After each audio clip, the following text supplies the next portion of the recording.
KSW. Hello. Bray. You're on with Steve and Rev? Right on. Bray, my man, how are you? I'm fantastic, bro. How are you? I'm good. I'll be honest. I've been very lucky to be able to speak to many wrestlers. I've been a fan my entire life, and I don't think I've ever been more excited and nervous to talk to a wrestler than I am to talk to you right now. Don't be nervous, man. You make me feel weird, bro. I have that effect on people. I gotta say, dude, like just from the minute that you came in, I remember watching you when you were coming up through the developmental and thinking, oh man, when this guy gets his chance in the WWE, things are gonna be, he's gonna turn it upside down. And it was almost like, I can't say overnight because I know I mean, you've been busting your ass and putting in a lot of work, so it's not like an overnight sensation. But it feels like the minute you came into the WWE, it's like the fans needed something like you, and you just completely created. I know, like you're this cult-like character, but it's almost like you have created a cult with some fans. Yeah, it's a crazy environment, man, and how much it's, like you said, from NXT to hear how much it's grown and how much like it's just become me, you know. And that's the type of thing we wanted to give, is something open-ended, something different, something people couldn't just put their finger on, you know. Bray Wyatt is an enigma. It's like you can't explain Bray Wyatt in a couple words. And the people have responded like crazy, and it's been a wild ride so far, man. That's an interesting thing you say, how it's like engulfed you. You hear that with some actors when they play a character, they just become that character. Like, Heath Ledger when he was being the Joker, and they said on the set it was just kind of weird because it's almost like the character took over his life. Do you feel like the Bray Wyatt character has taken over you, or you're finally getting to be more of yourself, and that's what the Bray Wyatt character is? That's exactly what it is. I was in a dark place in my life when I started portraying Bray, and me and Bray are all one and the same. Wow. My views on the world and society as a whole and everything that I dislike about the world, I was finally able to just tell all. And like I said, people respond to that because they can associate with it. And I never knew that people felt like me and thought like I did. And it wasn't until I started doing it live that I realized what a powerful thing we have here. How do you not you had to fight a smile off your face as you continue to watch these flashlights grow and grow in the arena? I know you have to be who you are, but I'd be like, oh yes, this is awesome. They're buying what I'm selling, and I'm loving this. Well, it's powerful when you see, when I'm walking down to the ring and I see someone like Big Show or John Cena, one of those guys that's been here however long, and I'm walking down the aisle and I can see them in the ring just looking around. Yeah. Almost in astonishment, because I can't explain it to you. It's like when you're there in the arena, even if you're sitting in the crowd and you're just looking around, it just has this wowing effect. It's just amazing, man. It's really cool and that's something that people started doing on their own, and that's an ode to my hard work. I feel is people are responding, and they want me to know to keep going, keep digging further, and that's a big show of respect, I think, and I appreciate that. It's funny because, in our business and every business, I'm so sick of the word organic. They're always like, hey, let's try and do things organic. And it's like, you want to see a great example of organic. And I use the term in complete positivity and as the utmost compliment to you, because you're right. Like, it wasn't something that you could plan. It's not like you could send out a memo and say, hey, everybody, put on your flashlights. It's like, yeah. It's just going to happen or it's not. And it's such a testament to you and your character. Yeah, it's really cool, man.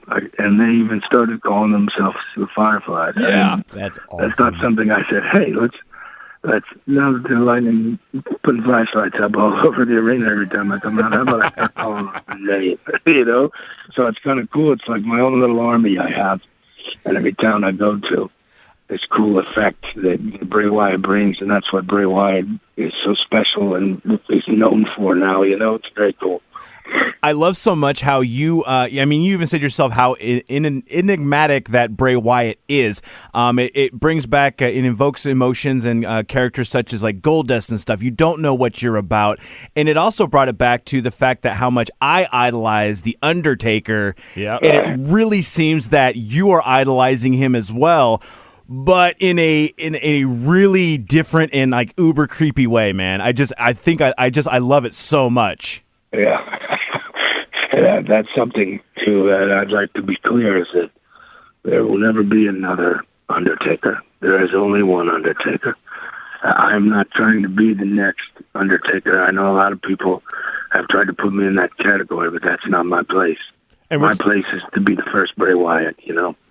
And we're talking to Bray Wyatt, WrestleMania, happening on Sunday, March 29th, 4 p.m. over here. You can watch it on the WWE Network, $9.99. I got to ask you about the Undertaker match. You got a guy who hasn't wrestled since last WrestleMania, who is definitely towards the end of his career. So, there's obviously going to be, as they say, ring rust and things like that. Is that a nerve-wracking thing for a guy like you? That there's a lot of, and I mean, I as a fan, I feel like there's probably a lot of pressure that you must be feeling that, okay, this is, all eyes are on me. I got a guy who hasn't been in the ring in a year, and the last time he was in the ring, it seemed like he had to go to the hospital after everything was all said and done. Do you feel pressure that, like, hey, I got to carry this, or what's going on in your head, man? You're taking on the dead man. This is how I feel about it. The Undertaker is the Undertaker. There's only one. If a normal man we were talking about here was older or hadn't been in the ring in a long time, maybe some of that would come into effect. But we're talking about the Undertaker here. Yep. I haven't seen him. I've been begging for him to come out, but when he shows his face, I know that I have to be on top of my game because the Undertaker is the most lethal entity that has ever been in this industry. And if I don't bring my A game, and if I don't have my best showing of my career, I will lose to the Undertaker at WrestleMania, and that's not what I want. He is power. He is everything power, and that is the mystery and legend of the Undertaker. That's so. Oh man, I can't wait. That's the match I'm most pumped about. What's going on entrance wise? You got something special like last year? I mean, when you had Mark Crozer and his band come out or perform as you were coming out, I mean, it was like Goosebump City for us fans. Oh yeah, it's the entrance is a very big part of me and him, and all I can say that all I will be able to say is just do not give in to astonishment. And I know this is probably in a silly world. How awesome would it be if your pops came running out and stole the urn like Royal Rumble 1995? Well, I have my own urn now. I don't know if you saw. I have my own urn. Is it crazy to think like 20 years ago, almost to the date, that IRS Mike Rotunda wrestled The Undertaker? Yeah, I actually had someone when I came out in at Fastlane, the pay-per-view. I was in the coffin, and as I was being carried back, I heard somebody scream out to me, "Your father couldn't do it, and neither will you." Oh, wow. I wanted to just kick the coffin open and go and pull that guy out. Bring him with you, man. What was that feeling like? I remember watching Fastlane and the pop that when the bells went off, everyone thought The Undertaker was going to be the guy coming out of that casket, and it was just like that was like there was just some serious anger you could hear in the crowd when you came out. I was like, this is unbelievable. What a great moment. I wish you could have heard me just laughing hysterically in the coffin as I was coming out. Knowing what they were up to. Yeah, I'm like, oh, they are going to be so angry when they find out.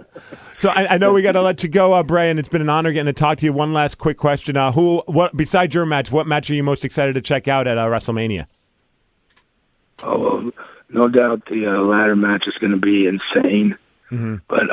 But I think I really want to see Roman Reigns versus Brock Lesnar. Yeah, yes. To me, that's a matchup of two really, really tough dudes. I know, believe me, two really tough cats, and I want to see how physical and how dangerous that match gets. It's one of those I'll be hopefully happily celebrating. Watching the last match and enjoying it.